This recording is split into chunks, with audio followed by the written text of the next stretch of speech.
Hi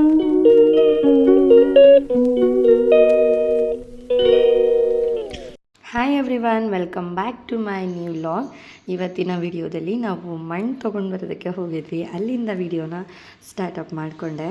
ಇವತ್ತು ಮಾರ್ಕೆಟ್ಗೆ ಹೋದಾಗ ಒಂದು ಪಾಲಕ್ ಸೊಪ್ಪು ತೊಗೊಂಡು ಬಂದಿದ್ದೆ. ಅದರದ್ದು ರೂಟ್ಸು ಚೆನ್ನಾಗಿತ್ತು. ಸೊ ಹಾಕಿದ್ರೆ ಗಿಡ ಬರುತ್ತಲ್ವ ಅಂದ್ಬಿಟ್ಟು ಹೋಗಿ ಮಣ್ಣು ತೊಗೊಂಡು ಬರೋಣ ಅಂತ ಪಾಟ್ಸ್ ಎಲ್ಲ ತೊಗೊಂಡೋಗಿ ಮಣ್ಣು ತೊಗೊಂಡು ಬರೋದಕ್ಕೆ ಅಂತ ಹೇಳಿ ಹೋಗಿದ್ವಿ. ಆ್ಯಂಡ್ ಮಕ್ಕಳನ್ನ ಅವಾಗವಾಗ ಮಣ್ಣಲ್ಲೇ ಆಡಕ್ಕೆ ಬಿಟ್ಟರೆ ಒಳ್ಳೆಯದು ಅಂತ ಹೇಳ್ತಾರೆ. ಅದರಲ್ಲೂ ಮಣ್ಣಲ್ಲಿ ಆಡೋಕ್ಕೆ ನಮ್ಮ ಮಕ್ಕಳಂತರೂ ನಂಬರ್ 1 ಅಂತ ಹೇಳ್ಬೋದು. ಯಾವಾಗಲೂ ಮಣ್ಣಲ್ಲೇ ಆಡ್ತಾ ಇರ್ತಾರೆ. ಸೊ ಆಟ ಆಡಲಿ ಅಂದ್ಬಿಟ್ಟು ನಾನು ಬಿಟ್ಟಿದ್ದೆ. ಅದರಿಂದ ಸಮ್ ಹೆಲ್ತ್ ಬೆನಿಫಿಟ್ಸ್ ಕೂಡ ಇರುತ್ತಂತೆ. ಸೊ ಹಾಗಾಗಿ ಆಟ ಆಡಲಿ ಅಂತ ಹೇಳಿ ಬಿಟ್ಟಿದ್ದೆ. ಮಕ್ಕಳಿಗೆ ಎಲ್ಲ ಥರದ ಎಕ್ಸ್ಪೀರಿಯೆನ್ಸ್ಗಳನ್ನ ಕೊಡಬೇಕಾಗತ್ತೆ. ಮಕ್ಕಳಿಗೆ ಕಷ್ಟ ಸುಖ ಎಲ್ಲನೂ ಕಲಿಸ್ಬೇಕು. ಎಲ್ಲ ಎಕ್ಸ್ಪೆರಿಮೆಂಟು ಅವರಿಗೆ ಮಾಡಬೇಕಾಗತ್ತೆ. ಬಿಕಾಸ್ ಪ್ರತಿಯೊಂದು ಕೂಡ ಅವ್ರಿಗೆ ಎಕ್ಸ್ಪೀರಿಯೆನ್ಸ್ ಆಗಿರಬೇಕಾಗುತ್ತೆ. ಯಾವುದು ಕೂಡ ಮುಂದೆ ಹೊಸದು ನನಗೆ ಗೊತ್ತೇ ಇಲ್ಲ ಅನ್ನೋ ಥರ ಆಗಬಾರ್ದು. ಆ್ಯಂಡ್ ಇಬ್ಬರು ಕೂಡ ಮಣ್ಣಲ್ಲಿ ಆಟ ಆಡ್ಕೊಂಡು ಎಂಜಾಯ್ ಮಾಡ್ತಾಯಿದ್ರು. ಯಾವಾಗಲೇ ನಾನು ಹೊರಗಡೆ ಕರ್ಕೊಂಡು ಬಂದರೂ ಕೂಡ ಇವರು ಮಣ್ಣಲ್ಲಿ ಆಟ ಆಡ್ತಾನೆ ಇರ್ತಾರೆ. ಆ್ಯಂಡ್ ಹೋದ್ಮೇಲೆ ಅವ್ರಿಗೆ ಫ್ರೆಶ್ ಅಪ್ ಮಾಡಿಸೋದು ಇದ್ದೇ ಇರುತ್ತೆ. ಹಾಗಾಗಿ ನಾನು ಕೂಡ ಆಟ ಆಡಲಿ ಅಂತ ಹೇಳಿ ಬಿಟ್ಟಿದ್ದೆ. ಮಕ್ಕಳು ಈ ಥರ ಮಣ್ಣಲ್ಲಿ ಆಟ ಆಡುವಾಗ ತುಂಬಾ ಕಲಿತಾರೆ. ಅಂದರೆ ಆ ಮಣ್ಣಲ್ಲಿ ಮನೆ ಮಾಡೋದು, ಏನಾದರೂ ಒಂದು ಶೇಪ್ಸ್ ಮಾಡೋದು, ಆಟ ಆಡೋ ಅಂಥದ್ದು ಈ ಥರ ಇರುತ್ತೆ. ಸೊ ಇದರಿಂದ ತುಂಬಾ ಒಳ್ಳೆಯದು. ಆ್ಯಂಡ್ ಅವರು ಒಂದು ಇಮ್ಯಾಜಿನೇಷನ್ ಪವರ್ ಅನ್ನೋದು ಕೂಡ ಇಂಪ್ರೂವ್ ಆಗುತ್ತೆ. ಆ್ಯಂಡ್ ಆ ಒಂದು ಮಣ್ಣನ್ನು ತೊಗೊಂಡು ಬಂದು ಪಾಲಕ್ ರೂಟ್ಸ್ನ ಇಟ್ಬಿಟ್ಟು ಗಿಡ ಹಾಕಿದ್ವಿ. ಆ್ಯಂಡ್ ತುಂಬ ಚೆನ್ನಾಗಿ ಕೂಡ ಬರ್ತಾ ಇದೆ. ಇದು ನೆಕ್ಸ್ಟ್ ಡೇ ಮಾರ್ನಿಂಗ್. ನಮ್ಮ ಡೇ ಸ್ಟಾರ್ಟ್ ಆಗೋದು 1 ಗ್ಲಾಸ್ ಆಫ್ ಹಾಟ್ ವಾಟರಿಂದ. ಆ್ಯಂಡ್ ಈ ಒಂದು ಪೌಡರು ಬಾರ್ಲಿ ಅಂತ ಸಿಗುತ್ತಲ್ವ, ಆ ಬಾರ್ಲಿ ಹಾಗೆ ಸಬ್ಬಕ್ಕಿ ಇದೆರಡನ್ನೂ ಸಣ್ಣ ಉರಿನಲ್ಲಿ ಇಟ್ಕೊಂಡು ರೋಸ್ಟ್ ಮಾಡಿ ಸಪ್ರೇಟಾಗಿ ರೋಸ್ಟ್ ಮಾಡಬೇಕು. ಬಾರ್ಲಿನ ಸಪ್ರೇಟಾಗಿ ಹುರ್ಕೊಳ್ಬೇಕು, ಹಾಗೆ ಡ್ರೈ ರೋಸ್ಟ್ ಮಾಡ್ಕೋಬೇಕು. ಆ್ಯಂಡ್ ಸಬ್ಬಕ್ಕಿ ಕೂಡ ಡ್ರೈ ರೋಸ್ಟ್ ಮಾಡ್ಕೊಳ್ಬೇಕಾಗತ್ತೆ.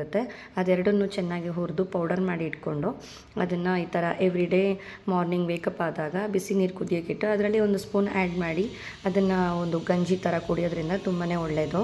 ಹಾಗೆಯೇ ಬ್ರೇಕ್ಫಾಸ್ಟ್ಗೆ ಸೋಯಾ ಹಾಕ್ಬಿಟ್ಟು ಪಲಾವ್ ಮಾಡ್ತಾಯಿದ್ದೆ. ಬ್ರೇಕ್ಫಾಸ್ಟ್ ರೆಡಿ ಆಗೋಷ್ಟರಲ್ಲಿ ಮಕ್ಕಳು ಕೂಡ ವೇಕಪ್ ಆದರು. ಸೊ ಹಾಗಾಗಿ ಅವ್ರಿಗೆ ಸ್ಕೂಲಿಗೆ ಇನ್ನೂ ಫ್ರೆಶ್ ಅಪ್ ಮಾಡೋದಕ್ಕೆ ಅಂತೇಳಿ ಸ್ಟಾರ್ಟಪ್ ಮಾಡಿದೆ. ಮಕ್ಕಳಿಗೆ ಸ್ಕೂಲಿಗೆ ರೆಡಿ ಮಾಡಿ ಕಳಿಸೋದು ಟೈಮ್ ಆಗೋಲ್ಲ. ಆ್ಯಂಡ್ ಅದು ತಲೆನೋವಾಗಲ್ಲ. ಬಟ್ ಮಕ್ಕಳಿಗೆ ಏನು ಕೊಡೋದು ಅಥವಾ ಅವ್ರಿಗೆ ಏನು ತಿನ್ನಿಸಿ ಕಳಿಸೋದು ಅನ್ನೋದೇ ತುಂಬಾ ದೊಡ್ಡ ತಲೆನೋವಾಗುತ್ತೆ. ಬಿಕಾಸ್ ಮಕ್ಕಳು ತುಂಬಾ ಚೂಸಿಯಾಗಿರ್ತಾರೆ, ಇದು ತಿನ್ನಲ್ಲ ಅದು ತಿನ್ನಲ್ಲ ಅಂತೇಳಿ. ಹಾಗಾಗಿ ಆ್ಯಂಡ್ ಸಿರಿ ಆಲ್ವೇಸ್ ಫ್ರೂಟ್ಸೇ ತಿನ್ನೋದು. ಹಾಗಾಗಿ ಅವಳೇನು ಇಷ್ಟಪಡ್ತಾಳೋ ಅದೇ ತಿನ್ಕೊಂಡು ಹೋಗಲಿ. ಯಾಕೆಂದರೆ ಸ್ಕೂಲ್ಗೆ ಹೋಗೋ ಟೈಮಲ್ಲಿ ಅವಳಿಗೂ ಟೈಮ್ ಆಗಿರುತ್ತೆ. ಸೊ ಆ ಟೈಮಲ್ಲಿ ನಾವು ಕೂಡ ಫೋರ್ಸ್ ಮಾಡೋಕ್ಕಾಗಲ್ಲ. ಹಾಗಾಗಿ ಫ್ರೂಟ್ಸು ಹಾಗೆ ಮಿಲ್ಕು ಕೊಟ್ಬಿಟ್ಟು ಸಿರಿಗೆ ಸ್ಕೂಲಿಗೆ ರೆಡಿ ಮಾಡಿ ಕಳಿಸ್ತಾ ಇದ್ದೆ. ಆ್ಯಂಡ್ ಸಿರಿ ಸ್ನ್ಯಾಕ್ಸ್ ಬಾಕ್ಸ್ಗೆ ಮ್ಯಾಂಗೋ ಹಾಕಿದೆ. ಆ್ಯಂಡ್ ಅಲ್ಲೇ ಆ್ಯಪಲ್ ಬೇಕು ಅಂತ ಹೇಳಿದ್ಲು. ಹಾಗಾಗಿ ಆ್ಯಪಲ್ ಹಾಗೆ ಮಿಲ್ಕ್ ಕೂಡ ಕೊಟ್ಟೆ. ಆ್ಯಂಡ್ ಫ್ರೆಶ್ ಅಪ್ ಆಗಿದ್ದಾಯಿತು. ಆ್ಯಂಡ್ ಬ್ರೇಕ್ಫಾಸ್ಟ್ ಕೂಡ ಕಂಪ್ಲೀಟ್ ಆಯಿತು. ಸೊ ಇನ್ನು ಸಿರಿಗೆ ಹೋಮ್ವರ್ಕ್ ಎಲ್ಲ ಏನೇನಿತ್ತು ಕಂಪ್ಲೀಟ್ ಆಗಿದೆಯಾ, ಆ್ಯಂಡ್ ಏನೆಲ್ಲ ಎಸ್ಟರ್ಡೇ ಕೊಟ್ಟಿದ್ರು ಹೋಮ್ವರ್ಕು ಅದನ್ನೆಲ್ಲ ಇನ್ನೊಂದು ಸತಿ ರೀಕಾಲ್ ಮಾಡಿಸ್ಬಿಟ್ಟು ಸಿರಿನ ಸ್ಕೂಲ್ಗೆ ಕಳಿಸ್ತೀನಿ.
ಕೂಡ ಆಫೀಸ್ಗೆ ಹೊರಟರು.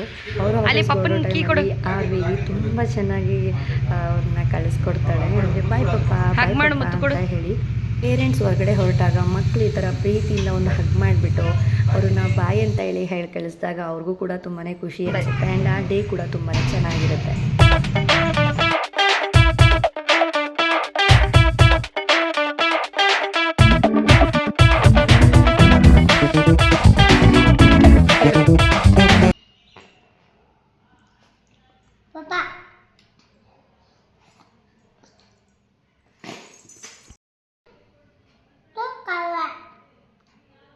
ಅದು ಖಾರ, ಇದು ಖಾರನಾ? ಓಕೆ. ನಾನು ವಾಷಿಂಗ್ ಮಿಷಿನ್ ಬಟ್ಟೆ ಹಾಕಿದ್ದೆ, ಹಾಗಾಗಿ ತೊಗೊಳ್ಳೋಣ ಅಂದ್ಬಿಟ್ಟು ಬಂದೆ. ಅಷ್ಟರಲ್ಲಿ ಯಾವುದೇ ರೂಮ್ಗೆ ಹೋಗ್ಬಿಟ್ಟು ಇರೋ ಬರೋ ಎಲ್ಲ ಕ್ಲಿಪ್ಸ್ ಎಲ್ಲ ತಲೆ ಮೇಲೆ ಹಾಕ್ಕೊಂಡು ಬಂದುಬಿಟ್ಟಿದ್ಲು. ಸೊ ಬರೀ ಮಕ್ಕಳಿದ್ರೆ ಹಿಂಗೆ ಅಲ್ವಾ, ಏನಾದರೂ ಒಂದು ಮಾಡ್ತಾನೆ ಇರ್ತಾರೆ. ನಾವೇನಾದರೂ ಒಂದು ಕೆಲಸ ಮಾಡ್ತಾಯಿದ್ರೆ ಅವ್ರು ಇನ್ನೊಂದು ಕೆಲಸದಲ್ಲಿ ಬ್ಯುಸಿಯಾಗಿರ್ತಾರೆ. ಸೊ ಹಾಗೆಯೇ ಮಕ್ಕಳಿರುವಾಗ ತುಂಬಾ ಕೇರ್ಫುಲ್ಲಾಗಿ ನೋಡ್ಕೊಳ್ಬೇಕಾಗುತ್ತೆ. ಎಷ್ಟೇ ಹುಷಾರಾಗಿ ನೋಡಿಕೊಂಡ್ರು ತುಂಬಾ ಕಷ್ಟ ಅಂತ ಹೇಳ್ಬೋದು. ಬಿಕಾಸ್ ಒಂದು ಚಿಕ್ಕ ಒಂದು 2 ನಿಮಿಷ ಗ್ಯಾಪಲ್ಲಿ ಏನೆಲ್ಲ ಮಕ್ಕಳು ಅವಾಂತರ ಮಾಡ್ಕೊಂಡ್ಬಿಡ್ತಾರೆ. ಹಾಗಾಗಿ ತುಂಬಾ ಹುಷಾರಾಗಿ ನೋಡ್ಕೊಳ್ಬೇಕಾಗತ್ತೆ. ಮಕ್ಕಳಿಗೆ ತುಂಬಾ ಕ್ಯೂರಿಯಾಸಿಟಿ ಜಾಸ್ತಿ ಇರುತ್ತೆ. ಯಾವುದು ಒಳ್ಳೆಯದು ಯಾವುದು ಕೆಟ್ಟದ್ದು ಅನ್ನೋದು ಅವ್ರಿಗೆ ಗೊತ್ತಾಗೋದಿಲ್ಲ. ಹಾಗೆ ಕೈಗೆ ಏನು ಸಿಗುತ್ತೆ ಅದನ್ನು ಬಾಯಿಗೆ ಹಾಕ್ಕೊಳ್ಳೋದು, ಹಾಗೆ ಎತ್ತರದಲ್ಲಿ ಹತ್ತಿ ನೋಡೋ ಅಂಥದ್ದು, ಹಾಗೆ ಬಿಸಿ ವಸ್ತುಗಳನ್ನ ಮುಟ್ಟೋದು, ಚಿಕ್ಕ ವಸ್ತುಗಳನ್ನ ನುಂಗೋ ಅಂಥದ್ದು ಜಾಸ್ತಿ ಮಾಡ್ತಾರೆ. ಇತ್ತೀಚೆಗೆ ನಾವು ಟಿ ವಿನಲ್ಲಿ ಸೋಷಿಯಲ್ ಮೀಡ್ಯಾದಲ್ಲಿ ತುಂಬಾ ಈ ಮಕ್ಕಳು ರಿಲೇಟೆಡ್ ವಿಷಯಗಳನ್ನ ಕೇಳಿರ್ತೀವಿ.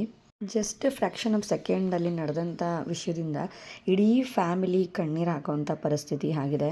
ಅಂಥ ವಿಷಯಗಳು ಕೂಡ ನೋಡಿರ್ತೀವಿ ಸೋಷಿಯಲ್ ಮೀಡ್ಯಾದಲ್ಲಿ. ಆದಷ್ಟು ಮಕ್ಕಳನ್ನ ತುಂಬಾ ಕೇರ್ಫುಲ್ಲಾಗಿ ನೋಡ್ಕೊಳ್ಬೇಕಾಗತ್ತೆ. ಇನ್ನೊಂದು ವಿಷಯ ಏನಂದರೆ, ಏನಾದರೂ ಒಂದು ಇನ್ಸಿಡೆಂಟ್ಸ್ ನಡೀತು ಅಂದರೆ ಆ ಒಂದು ಫ್ಯಾಮಿಲಿ ಆಗಿರ್ಬೋದು ಅಥವಾ ಹೊರಗಡೆ ಸೊಸೈಟಿನಲ್ಲಿ ಜನ ಆಗಿರ್ಬೋದು, ಮೊದಲು ಬ್ಲೇಮ್ ಮಾಡೋದು ಅಥವಾ ಮೊದಲು ಕ್ವಶನ್ ಕೇಳೋ ಅಂಥದ್ದೇ ತಾಯಿನ. ಮಗು ನೋಡ್ಕೊಳ್ಳಿಲ್ವಾ, ಏನು ಮಾಡ್ತಿದ್ದೆ ಅಂತೇಳಿ ಕೇಳ್ತಾರೆ.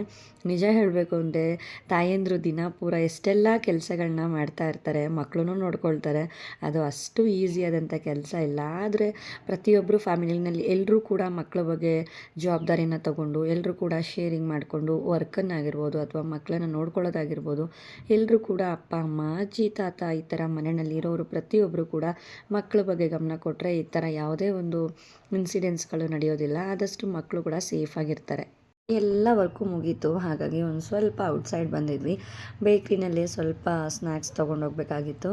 ಹಾಗಾಗಿ ಆರ್ವಿ ನಾನು ಇಬ್ಬರು ಬಂದಿದ್ವಿ. ಬಿಕಾಸ್ ಅಷ್ಟರಲ್ಲೇ ಸಿರಿ ಬಂದುಬಿಡ್ತಾಳೆ.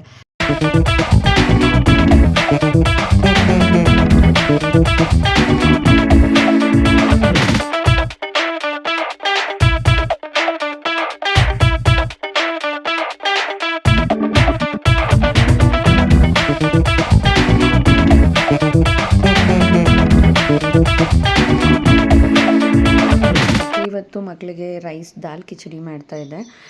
ರೈಸಲ್ಲಿ ಕಾರ್ಬೋಹೈಡ್ರೇಟ್ ಇರುತ್ತೆ ಆ್ಯಂಡ್ ಕಾಳುಗಳಲ್ಲಿ ಪ್ರೋಟೀನ್ ಇರುತ್ತೆ. ಹಾಗಾಗಿ ಮಸೂರ್ ದಾಲ್ ಆ್ಯಂಡ್ ಮೂಂಗ್ ದಾಲ್ ಎರಡನ್ನೂ ಕೂಡ ಆ್ಯಡ್ ಮಾಡ್ತೀನಿ. ಆ್ಯಂಡ್ ಕ್ಯಾರೆಟ್ ಕೂಡ ತುಂಬಾ ಒಳ್ಳೆಯದು. ಆ್ಯಂಡ್ ಪಾಲಕ್ ಅಂತೂ ಹೇಳಂಗೆ ಇಲ್ಲ, ಅಷ್ಟು ಹೆಲ್ತ್ ಬೆನಿಫಿಟ್ಸ್ ಇದೆ. ಹಾಗಾಗಿ ಎವ್ರಿ ಡೇ ಒಂದು ಊಟದಲ್ಲಿ ಪಾಲಕ್ ಸೊಪ್ಪು ಕೊಡ್ತೀನಿ. ಆ್ಯಂಡ್ ಕ್ಯಾರೆಟ್ ಕೂಡ ಆ್ಯಡ್ ಮಾಡಿದೆ. ಸೊ ಇದ್ರ ಜೊತೆ ಒಂದು ಸ್ವಲ್ಪ ಉಪ್ಪು ಖಾರ ಪೆಪ್ಪರ್ ಕೂಡ ಆ್ಯಡ್ ಮಾಡಿ ಕೊಡ್ತೀನಿ. ಆ್ಯಂಡ್ ಮಕ್ಕಳು ದಿನ ಫುಲ್ ಆಟ ಆಡೋದ್ರಿಂದ ಅವ್ರಿಗೆ ಸಾಕಷ್ಟು ಎನರ್ಜಿ ಬೇಕಾಗುತ್ತೆ. ಹಾಗಾಗಿ ಮಕ್ಳಿಗೂ ಕೂಡ ಹೊಟ್ಟೆ ತುಂಬಿದ ಹಾಗಿರುತ್ತೆ. ಹಾಗಾಗಿ ಈ ಒಂದು ರೆಸಿಪಿನ ಮಾಡಿಕೊಡ್ತೀನಿ. ನಿಮಗೆ ಪಪ್ಪ ಇಷ್ಟನಾ ಮಮ್ಮಿ ಇಷ್ಟನಾ? ಮಮ್ಮಿ ಪಪ್ಪ ಇಬ್ಬರು ಇಷ್ಟನಾ?